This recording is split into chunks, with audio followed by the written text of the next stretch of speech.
আসসালামু আলাইকুম। Cooking memories with lucky থেকে আপনাদের সবাইকে স্বাগতম। আজ আপনাদের জন্য নিয়ে এসেছি অল্প সময়ে ঝটপট মুরগি রান্না।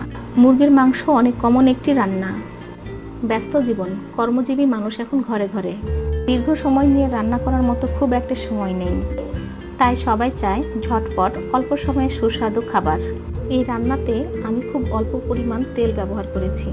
তেল গরম হয়েছে কিনা তা জানতে কয়েক টুকরা পেঁয়াজ দিয়েছি। এরপর ব্লেন্ড করা পেঁয়াজ, আদা ও রসুন একসঙ্গে ব্লেন্ড করে নিয়েছি। এলাচ দারচিনি আপনি আস্তেও দিতে পারেন কিংবা একটু ব্লেন্ড করেও নিতে পারেন। আমি এটা ব্লেন্ড করা দিয়েছি। এবার আমি মশলাগুলো একটু কষায় নেব। কষানোর সময় চুলার আঁচ অবশ্যই মিডিয়ামে রাখতে হবে, তা না হলে মশলা পুড়ে যাওয়ার সম্ভাবনাই থাকে। এতে তরকারির স্বাদ এবং রং দুটোই নষ্ট হয়ে যায়।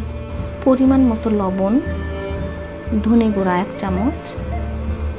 আমি এখানে 1 কেজির মতো মুরগি ব্যবহার করেছি। হলুদের গুঁড়া 1 চা চামচ। আমি মরিচের গুঁড়া নিয়েছি 2 চা চামচ।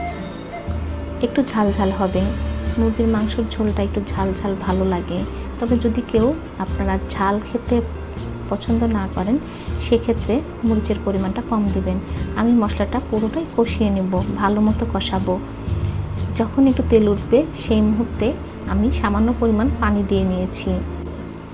পানি দেওয়ার পর মশলাটা অল্প সময় কষিয়ে নেব।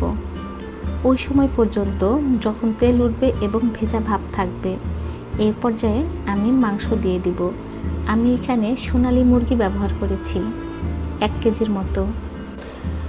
মাংসতে মশলা মেশানোর জন্য ভালোভাবে নাড়তে হবে, বেশ কয়েকবার উল্টায় পাল্টায় দিতে হবে।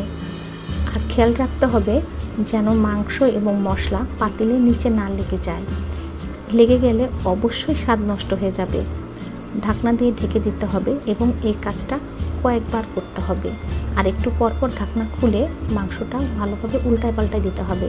আর কষানোর সময় সামান্য পরিমাণ পানি দিয়ে নিতে হবে, তাহলে মাংসটি আর পুড়ে যাওয়ার ভয় থাকবে না।